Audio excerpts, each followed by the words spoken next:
The funeral home smelled like artificial roses and fading dignity. As they lowered my father's casket into the cold ground, I felt the hollow ache of being truly alone in the world. Then I heard it, a voice that sliced through me like winter wind after 20 years of silence. Cassidy. Just one word. My name in her mouth after 2 decades of absence. I turned slowly, my black dress shifting in the cemetery breeze, and there she stood, Stephanie Holloway, the woman who gave birth to me and then disappeared without a backward glance when I was 7 years old.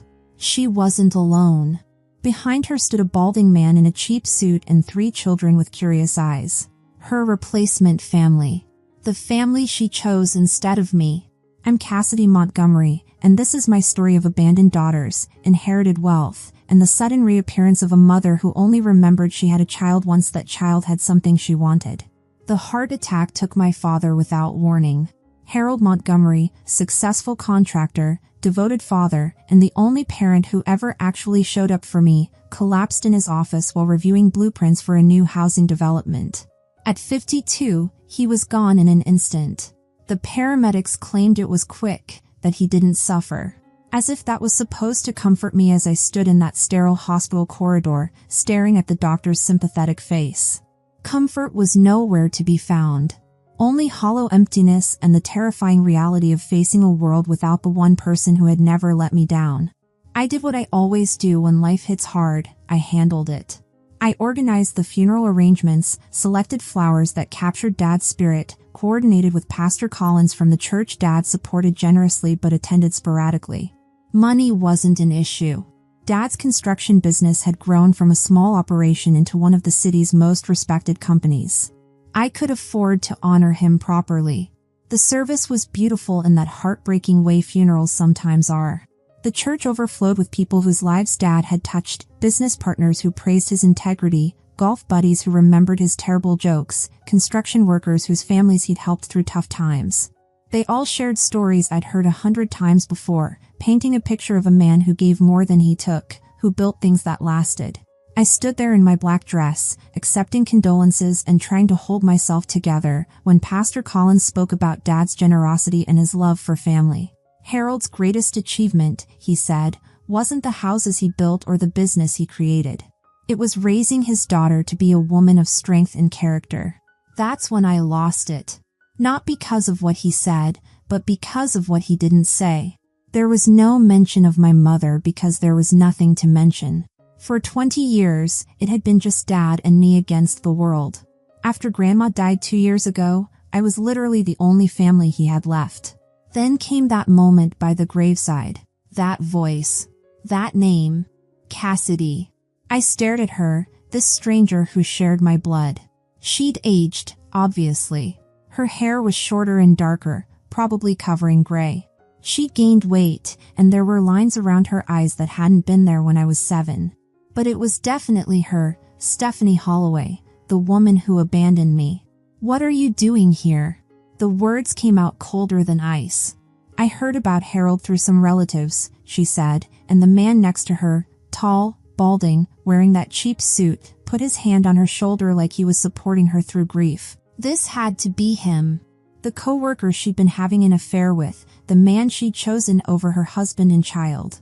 The 3 kids stood behind them looking uncomfortable, probably wondering why their mother had dragged them to a stranger's funeral. "I can't believe you didn't invite me," she continued, and I actually laughed. "Right there at my father's grave. Invite you? To the funeral of the man you abandoned? The man whose daughter you left alone for 2 days when she was 7 years old?" The memories crashed through me with brutal clarity. I was 7 when it happened. Dad had gone on a business trip upstate to look at property for a potential development. He was supposed to be gone for 2 days, 3 at most. Mom waited exactly 30 minutes after his car pulled out of the driveway. Then she started packing. I remember following her around the house, confused and scared. "Where are you going, Mommy?"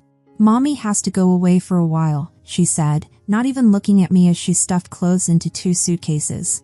"You stay here. Daddy will be back soon." But she didn't wait for Daddy.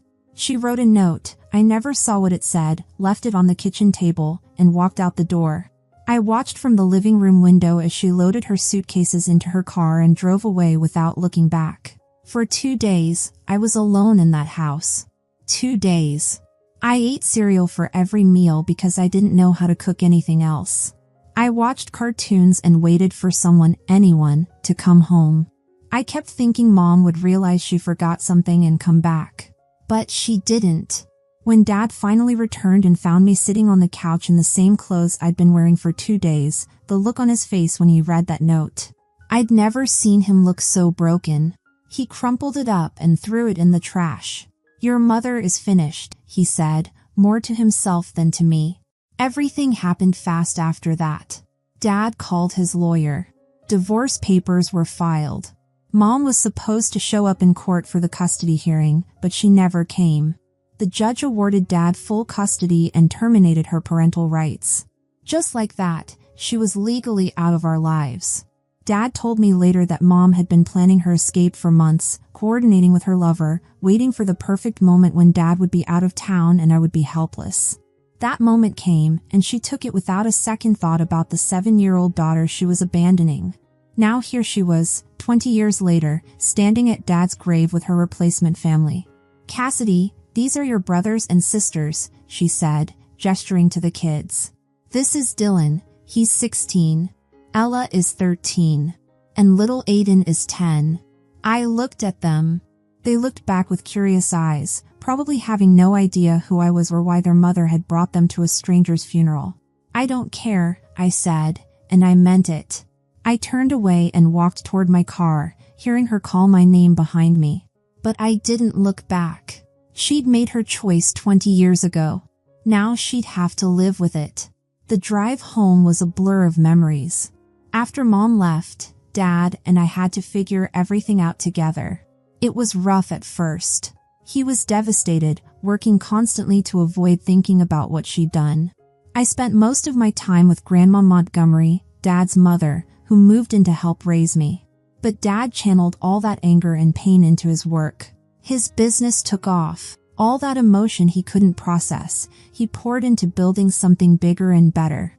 We moved to a beautiful house in the best part of town.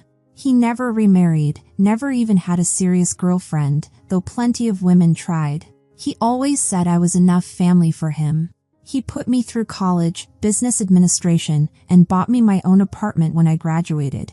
I got a good job at a marketing firm, but honestly, I didn't need to work. When Grandma died 2 years ago, she left me $200,000 in her house. I sold the house and invested everything smartly. I could live comfortably off the returns if I wanted to, but I liked having purpose. And now Dad was gone, and I was alone. Well, not completely alone. He'd left me everything.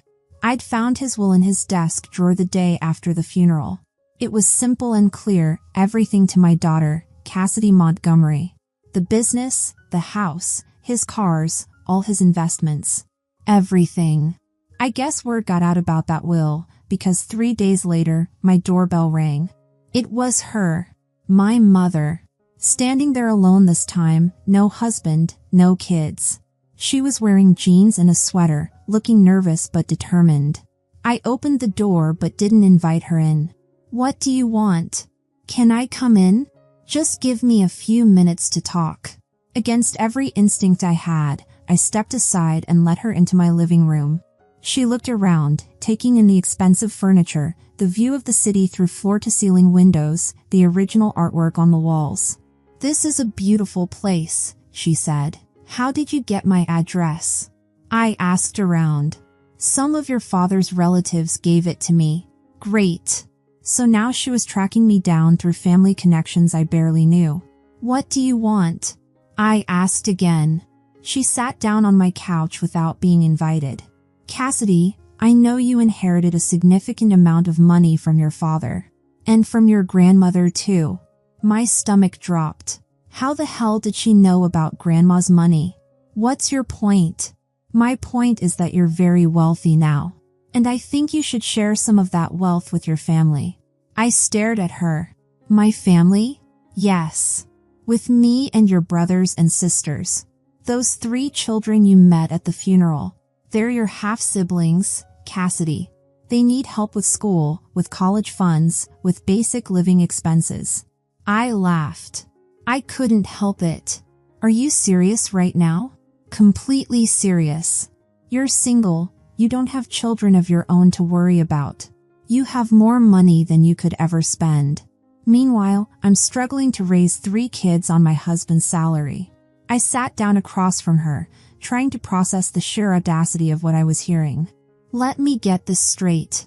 You abandoned me when I was 7 years old. You left me alone in an empty house for 2 days.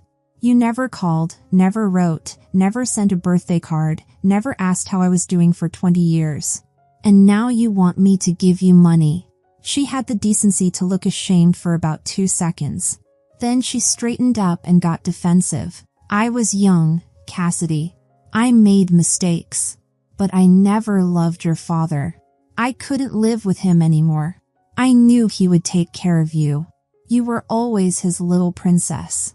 You left me because you wanted to run off with your boyfriend and didn't want to be bothered with a kid. Her face flushed red. That's not true. Isn't it? Then why didn't you fight for custody? Why didn't you even show up to court? She didn't have an answer for that. And now, I continued, now that Dad's dead and you found out I inherited his money, suddenly you remember you have a daughter. Suddenly you want a relationship. But really, what you want is half of everything. It's not about the money, she said, but her voice wasn't convincing. The hell it isn't.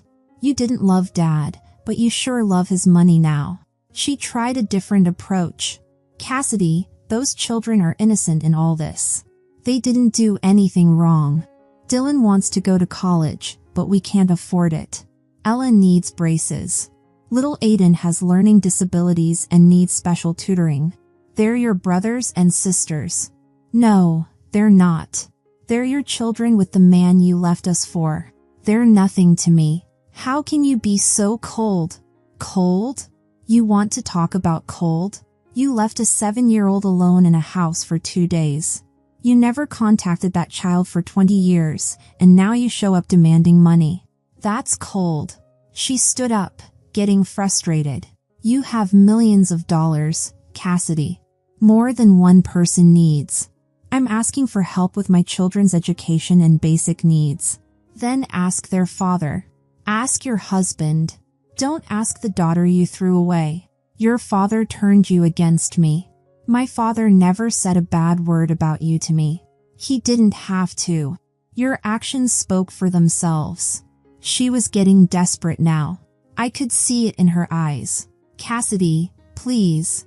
I'm begging you. Just think about it. These kids are struggling, and you could help them with pocket change compared to what you have. You know what's funny? I said, walking toward the door. You keep talking about what a caring mother you are now. How worried you are about your children's futures. But 20 years ago, you cared so little about your child that you left her alone and terrified for 2 days. I was young. I made mistakes. I opened the door. I want you to leave. Cassidy, please. Leave. Now. She walked toward the door, then turned back. This isn't over. Those children deserve better. Yeah, they do. They deserve a mother who doesn't abandon her kids when things get tough. After she left, I poured myself a glass of wine and sat on my couch, shaking. I couldn't believe the nerve of that woman. 20 years of nothing, and now she wanted half of everything Dad had worked for. I thought about those 3 kids. I did feel bad for them. It wasn't their fault their mother was selfish and their father apparently couldn't provide for them properly. But they weren't my responsibility. I didn't owe them anything. Dad had worked his ass off to build the life we had. After Mom left, he could have fallen apart. Instead, he channeled his pain into building something better for us. He earned every dollar he left me. I wasn't going to let her guilt me into giving it away.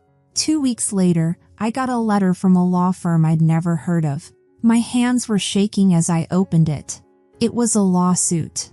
My mother was suing me for half of Dad's estate. I called my lawyer immediately.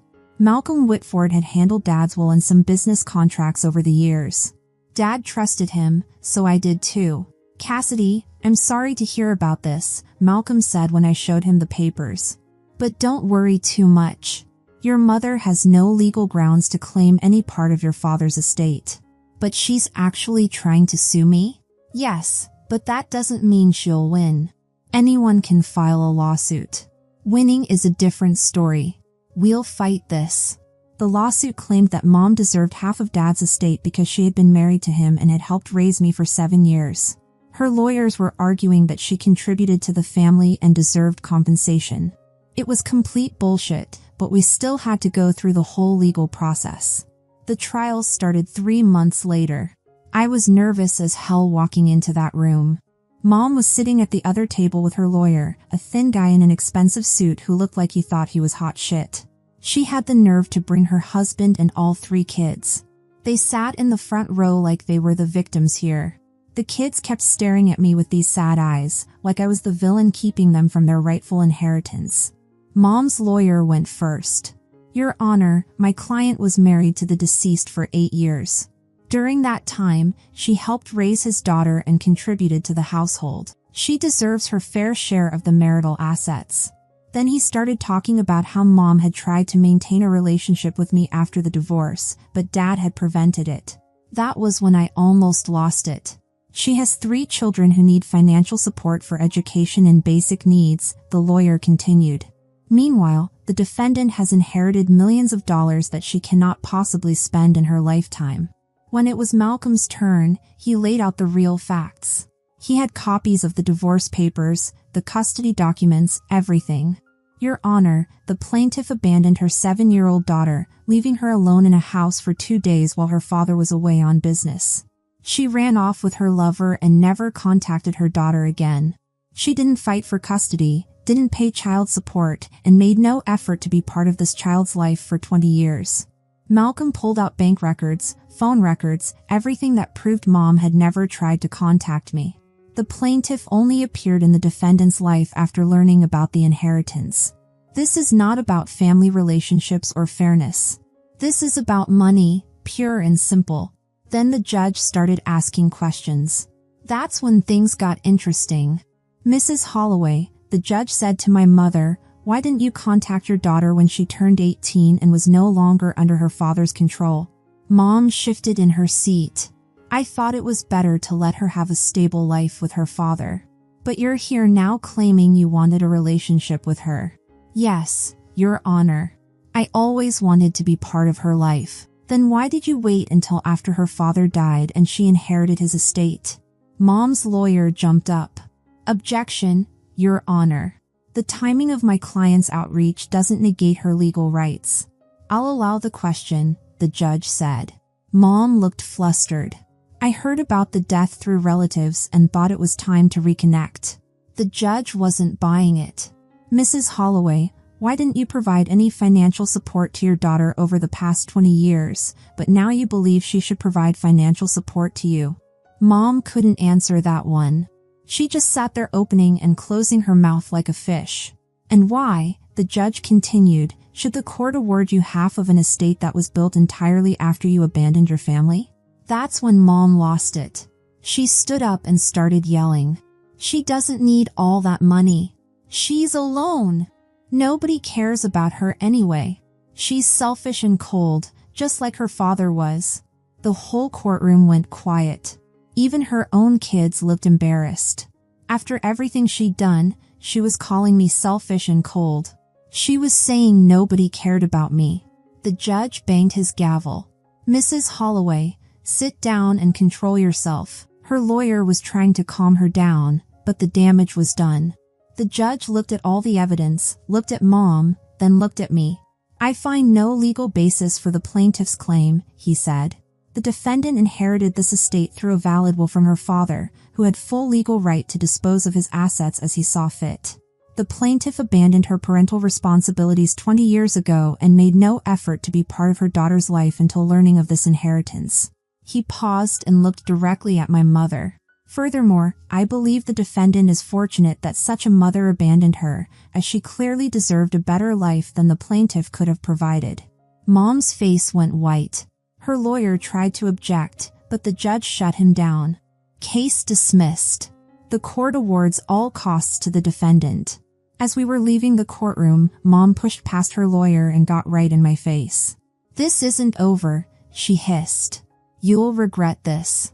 "Ma'am, you need to back away from my client," Malcolm said firmly. Her husband finally came over and pulled her away, but she kept staring at me with pure hatred in her eyes. I thought that would be the end of it. I was wrong. A week later, she somehow got my phone number and started calling me. Then she started texting. The messages were insane, talking about how I was evil, how I'd stolen her children's future, how God would punish me. I blocked her number, but she got new phones and kept calling from different numbers. Then one day, she showed up at my office. Dad's construction company had a nice building downtown, and she walked right into the lobby with all 3 kids. "I want to see Cassidy," she yelled at the receptionist. "She's my daughter, and she's abandoned her family." The poor receptionist didn't know what to do. I heard the commotion and came out to see what was happening. "You need to leave," I told Mom. "These children are hungry," she screamed. "You have millions and they're going without food because of your selfishness." The kids looked mortified. Other employees were staring. It was a complete scene. Security came and escorted her out, but the damage was done. My employees were asking questions, and the whole thing was embarrassing as hell. That's when I called Malcolm again. "We need a restraining order." I was hoping it wouldn't come to that, but I think you're right. Malcolm filed for the restraining order the next day. We had to go back to court, but this time it was a different judge, a woman in her 50s who looked like she'd seen everything. "Your Honor," Malcolm said, "my client is being harassed and stalked by her biological mother, who has made threats and disrupted her workplace." He presented all the evidence, the crazy text messages, the phone records showing dozens of calls from different numbers, witness statements from my office staff about the scene Mom had caused. Mom's lawyer tried to argue that she just wanted a relationship with her daughter, but the judge wasn't having it. "Mrs. Holloway, you lost your lawsuit against your daughter. That should have been the end of it. Instead, you've chosen to harass and intimidate her." "She's my daughter," Mom yelled. "I have a right to talk to her." "You gave up that right 20 years ago when you abandoned her," the judge said coldly. "And you certainly don't have the right to stalk and threaten her." The judge granted the restraining order. Mom had to stay at least 500 yards away from me, my home, and my office. She couldn't call me, text me, or contact me through third parties. "If you violate this order, Mrs. Holloway, you will be arrested and charged with contempt of court. Do you understand?" Mom just glared at me from across the courtroom. Her husband looked embarrassed, and the kids looked confused and upset. I almost felt sorry for them. Almost. That was 6 months ago. I haven't heard from Mom since then. I don't know if she's still living in the same place, if the kids are doing okay. Honestly, I don't want to know. People ask me sometimes if I feel bad about not helping those kids. They're innocent, people say. They didn't choose to have a mother like that. And they're right. Those kids didn't do anything wrong. But neither did I. I didn't ask to be abandoned when I was 7. I didn't ask for my mother to disappear from my life for 20 years and then show up demanding money. Dad worked his ass off to build the life we had. He could have fallen apart after Mom left, but instead, he channeled all that pain into making something better. Every dollar he left me, he earned through his own sweat and sacrifice. I'm not going to give that away to a woman who threw me away like garbage. Sometimes I wonder what would have happened if Mom had approached me differently. If she'd come to Dad's funeral and said she was sorry. If she'd asked to have coffee and talk about the past. If she'd acknowledged what she did to me and tried to make amends. But she didn't do any of that. She saw dollar signs and decided I owed her something. She felt entitled to Dad's money even though she'd hated him enough to abandon his child. I think about those kids sometimes, Dylan, Ella, and Aiden. I hope they're doing okay. I hope they get the education they need and grow up to be better people than their mother. But that's not my responsibility. My responsibility is to honor Dad's memory and live the life he wanted me to have. He left me everything because he loved me and trusted me to do the right thing with it. I've kept the construction business running. Nicholas is doing a great job as CEO, and we're even expanding into new markets. I've made smart investments with the rest of the money. I travel when I want to, help causes I care about, and live comfortably without being flashy about it. I'm dating someone now.